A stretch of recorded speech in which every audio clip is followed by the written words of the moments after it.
دس April ایک پاکستان میں ایک ایسا وقت تھا جس میں کبھی ایسا ہوا نہیں پاکستان کہ پبلک آگے کھڑی ہوگی ایک وہ پارٹی جس کو گورنمنٹ سے نکالا ہے. تو جب آپ کو نظر آ گیا کہ پبلک آگے ادھر کھڑی ہو گئی ہے اور یہ بھی نظر آ گیا کہ لوگ ان چوروں کو نہیں مانیں گے بلکہ ہمارے ساتھ لوگ اس لیے آئے ان چوروں کی شکلیں دیکھ کے, وہ تھری اسٹوجز کی جب شکلیں دیکھی وہ لوگ ادھر آ گئے. اب جب لوگ ادھر آ گئے, انہوں نے جو اس کے بعد کیا میں نے سب سے بڑا ظلم کیا.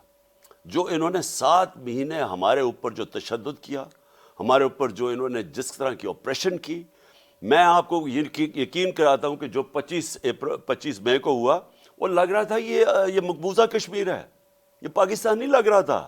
مقبوضہ کشمیر میں عورتیں بچے فیملیز کے اوپر شیلنگ ہوتی ہے, یہاں تو نہیں ہوتی تھی. ہمیں جس طرح مجھے ٹریٹ کیا گیا, میرے اوپر کیسز بنائے گئے, جو مجھے ملتا تھا کہ اس کے اوپر اس کے پیچھے پڑ جاتے تھے. پوری ایجنسیز ان کے پیچھے لگی ہوئی ہیں.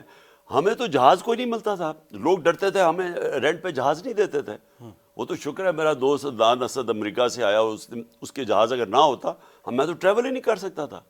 ہر قسم کا انہوں نے ہمارے اوپر جو پریشر ڈالا ہے, جس طرح میڈیا کے اوپر جو دکھاتا تھا. اور یہ اسٹیبلشمنٹ تھی, not the political government. Political, اچھا ہمیں جب 25 مئی کو ہم نے یہ پولیس والوں نے ہم نے پوچھا یہ تم نے کیا کیا, وہ کہیں جی ہمارے سے پیچھے سے پریشر تھا اسٹیبلشمنٹ کا. دیکھیں یہ تو ان کی والدہ سے انشاءاللہ کرائیں گے. ابھی جو ملک کی صورتحال ہے وہ آپ کے سامنے ہے. حقیقی صحافت کا ارشد شریف ایک میں سمجھتا ہوں بہت بڑا حقیقی صحافت کا لمبردار تھا, اور حق سے 1 انچ نہیں ہٹا, بلکہ جان دینی پڑی تو جان دے دی اس نے.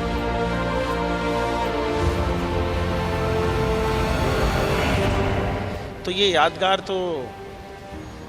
یادگار کیا ہمارے دلوں میں رہتا ہے.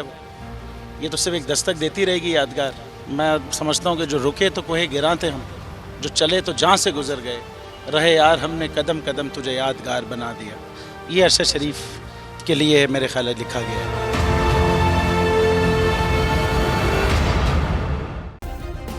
سبسکرائب کریں اور بیل دبائیں تاکہ کوئی خبر رہ نہ جائے.